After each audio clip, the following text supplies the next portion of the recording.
My name is Professor Christophe Cognard. I'm the Chief of the Department of Neuroradiology in Toulouse. I present you Professor Laurent Pierrot from Reims, Chief of the Department of Neurology as well, Neuroradiology as well. You presented some result about series in this afternoon about the optimizing the intracranial aneurysm treatment with a new device which is called the WEM. Can you tell me a bit more about the WEM, what it is exactly? WEM is a new device which was introduced for clinical use in 2010. It's an intracircular device that is diverting the flow from the aneurysm to the parent artery, so inducing intracircular thrombosis, so curing the aneurysm by closing the neck with a device. Okay, so this device has been developed to treat specific aneurysm or all aneurysm?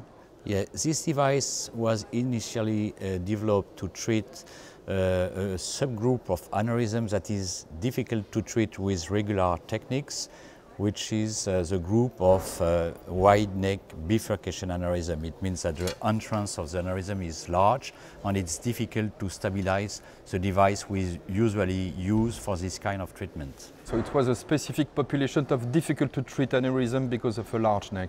Exactly. There are patients with aneurysms that are usually very difficult to treat because it's difficult to stabilize the regular device we use for regular treatment in the aneurysm, and with a rate of complications that can be higher than with aneurysm with a small neck.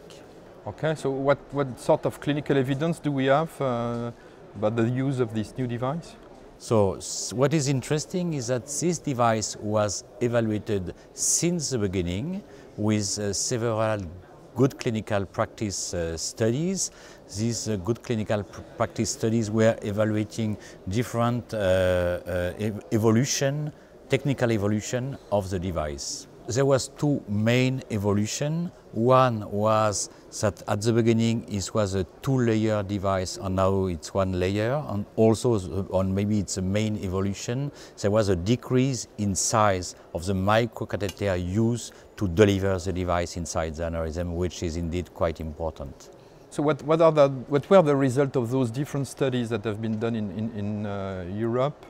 What are the results in terms of safety and efficacy of the device? So today we were presenting the results in the cumulated population of 3 good clinical practice studies.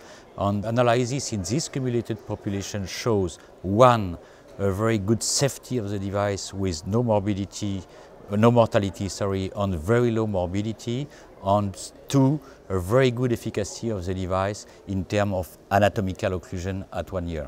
So even though the aneurysm were more difficult to treat, the safety was the same? Exactly. The safety, when we compare the safety with standard treatment, it is exactly the same than for regular aneurysm treated with the standard technique.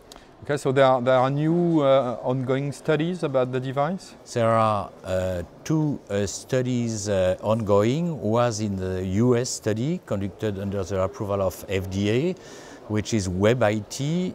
Safety results were already published and are exactly similar to the results of the European studies. And there is also a study dedicated to ruptured aneurysm, because we need to know if this device is providing a good protection against rebleeding, and this study is ongoing and is conducted in France and Germany. So the device seems extremely promising. What is the future of it? Will it replace coil in the future for every aneurysm, or will the indication be only very difficult aneurysm to treat? Actually, the indication is mainly difficult to treat aneurysm with a wide neck, but as with the technical evolution, we can imagine that there will be in the future an enlargement of indication. I am not sure it will completely replace coils, but in some specific indication, maybe it will replace coils. Thank you very much, Laurent. It was very interesting, and it seemed that this device is very promising, so you will inform us later on about the result of the next studies. Thank you very much. Thank you very much.